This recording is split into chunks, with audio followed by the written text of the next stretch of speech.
అందరితో కలిసి ఉంటాం. నేను సీఎంగా ఉన్నా మా మిత్రుడు పవన్ కళ్యాణ్ గారు ఏ హోదాలో ఉన్నది కూడా రేపు అనౌన్స్ చేసుకుంటాం.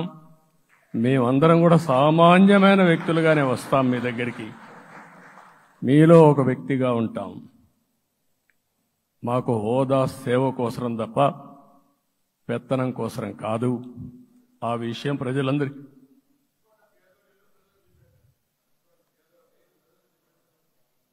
అవన్నీ చేస్తాం. ఇంకొక పక్కన నిన్న మొన్న నేను వస్తానంటా ఉంటే వాళ్ళకు కూడా తెలుసు కాబట్టి ఎన్డీఏ అభ్యర్థిగా అంటే శాసనసభ నాయకుడిగా ఎన్నుకుంటారనే ఉద్దేశంతో ముఖ్యమంత్రి అవుతాను ఉద్దేశంతో రోడ్లన్నీ కూడా నిలిపేస్తాను. నేను ఒకటే చెప్పాను, మేము వచ్చినప్పుడు ఒక్క నిమిషం ఒక సిగ్నల్కి ఇంకొక సిగ్నల్కి కొద్దిగా గ్యాప్ పెట్టుకోండి. అవసరమైతే ఒక 5 నిమిషాలు లేట్ అయినా మాకు పర్వాలేదు, కానీ ప్రజలు ఎవ్వరికీ ఇన్కన్వీనియన్స్ కలగకూడదని చాలా స్పష్టంగా ఆదేశాలు ఇచ్చాం. కాబట్టి అవన్నీ మనం చేద్దాం. ఇంకొక పక్కన దాడులు చేసి బాధితులపైనే కేసులు పెట్టే పరిస్థితి ఉండదు ఈ రోజు నుంచి. అది కూడా మనం చూసాం. ఏ ఒక్కరి ఆత్మగౌరవానికి భంగం కలగదు.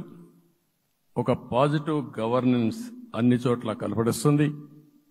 ప్రజాహితం కోసమే పనిచేస్తాం.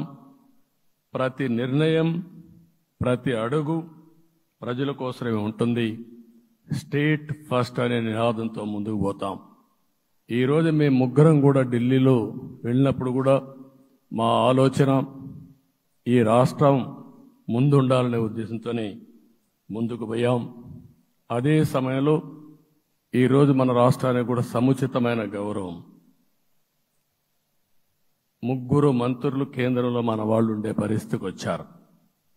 ఒక పక్కన రామ్మోహన్ నాయుడు శ్రీకాకుళం ఎంపీ, ఆయన కేంద్రంలో మంత్రి పదవి కేబినెట్ పదవి వచ్చింది. ఇంకొక పక్కన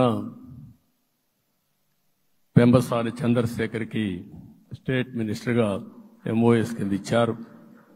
మూడోది కూడా ఒక సామాన్యమైన కార్యకర్త Srinivasa Varma Narasapur MP, BJP MP, ఈరోజు కేంద్రంలో మంత్రి స్థానం వచ్చింది.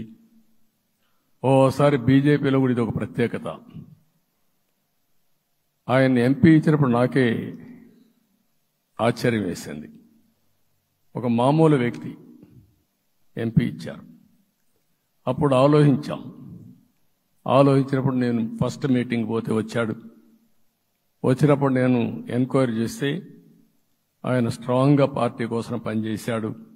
ఒక పార్టీ కార్యకర్తను గుర్తించిన పార్టీ భారతీయ జనతా పార్టీ. అది కూడా తెలుగుదేశంలో కూడా చేస్తున్నాం, జనసేనలో కూడా చేస్తున్నాం. వారి యొక్క ప్రత్యేకత.